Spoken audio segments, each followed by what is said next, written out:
Imagina só a escala absurda das cadeias de suprimentos globais hoje em dia. A gente está falando literalmente de milhões de toneladas de produtos cruzando oceanos, milhares de caminhões cortando as rodovias e armazéns que são do tamanho de pequenas cidades. E no meio desse cenário todo, tem um vilão silencioso que precisa ser derrotado todo santo dia: o estoque perdido. Porque, quando um item some nessa teia gigante, não é só uma caixa que desaparece.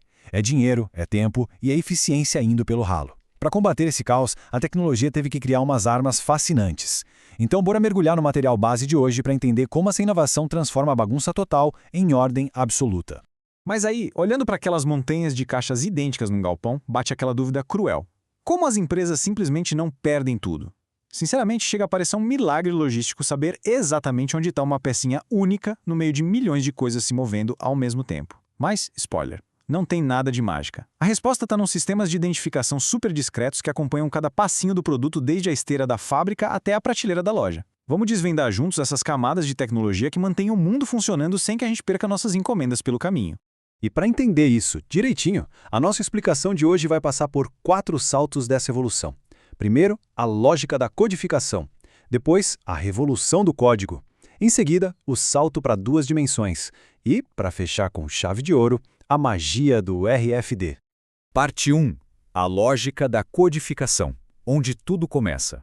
Antes de inventarem lasers ou ondas de rádio, a base de tudo era, e em muitos lugares ainda é, a pura lógica humana. É um processo bem simples, super barato e que não exige nenhum equipamento maluco. Funciona criando códigos alfanuméricos exclusivos para cada item. E é muito legal porque ilustra certinho como o nosso cérebro organiza as coisas. Uma sequência tipo 01, 02, 01, 11, 200 pode parecer totalmente aleatória, Mas na verdade é um funil perfeito. Imagina um estoque de uma cozinha industrial. O primeiro passo, o 01, é a categoria geral, doces. Aí dentro dos doces, o passo 2, o 02, afunila para o grupo de bolos. O passo 3 já vai na mosca, na classe. 01 para bolo de chocolate. O passo 4 desce lá no ingrediente da família, 11 para cacau em pó. E finalmente o passo 5 define o tamanho da unidade, 200 para caixa de 200 gramas. É como um quebra-cabeça, onde cada número é uma camada de informação que crasa a localização exata do item nas prateleiras. Parte 2. A revolução do código. A hora de automatizar a leitura. Só que, convenhamos, ficar anotando as coisas em fichas de papel tem um limite. O erro humano sempre dá as caras uma hora ou outra e a lentidão é a maior inimiga da produtividade.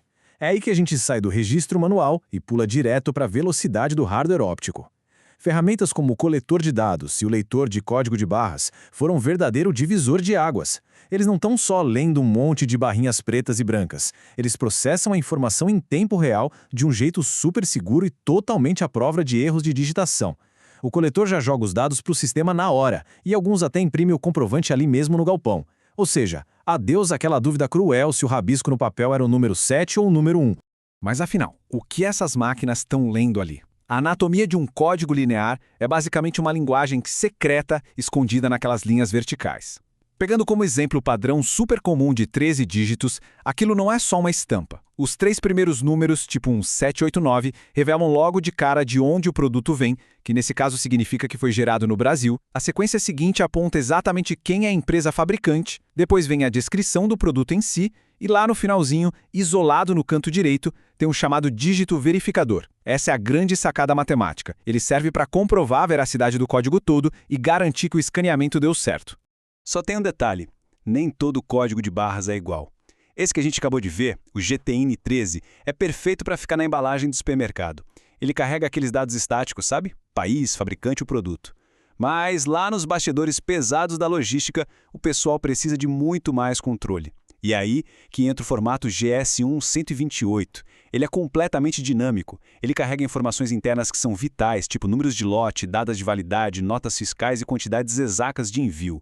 É literalmente a diferença entre saber o que é o produto e saber absolutamente toda a história de movimentação daquele produto específico. Parte 3. O salto para 2 dimensões. Mais dados em menos espaço. Com o passar do tempo, a indústria esbarrou num baita problema físico. A urgência de enfiar uma montanha de informações num espaço minúsculo da embalagem. A solução? Quebrar aquela leitura reta e expandir tudo para 2 dimensões. Num código bidimensional, tipo o famosíssimo QR Code, a leitura não acontece só na horizontal, mas também na vertical. Isso multiplica o espaço e permite guardar um volume gigantesco de informações num quadradinho minúsculo. Isso foi um salto incrível porque abriu as portas para que cada unidade individual, seja de um alimento ou de um remédio, carregue o seu próprio dossiê completo. Uma rastreabilidade unitária e instantânea. E o melhor de tudo é que qualquer celular hoje em dia tem a tecnologia para ler e decifrar isso num piscar de olhos. E olha, o ponto crucial aqui é entender que a gente não está falando só de ganhar dinheiro ou economizar tempo. Estamos falando de segurança vital. O material de referência lembra de eventos super críticos lá nos anos de 2013 e 2014. Tivemos grandes recalls de remédios e de caixas de leite UHT longa-vida que vieram com problemas graves na composição. O risco para a saúde pública era altíssimo. Mas sabe o que salvou a pátria? Graças ao uso desses códigos mais completos e ao rastreamento em 2 dimensões, a localização e o recolhimento desses itens nos estoques foi infinitamente mais rápido. Na prática, essa tecnologia evita tragédias reais e protege a nossa vida. Parte 4. A magia do RFID. O rastreio totalmente sem contato. E aqui chegamos no clímax da nossa evolução logística. Para resolver a limitação de ter que apontar um leitor exatamente para a etiqueta impressa, a indústria pulou de cabeça no reino das ondas invisíveis. Parece ficção científica no nosso cotidiano.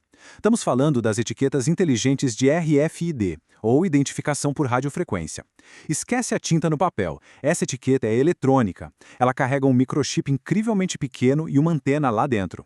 A verdadeira mágica é que os dados viajam através de ondas de rádio.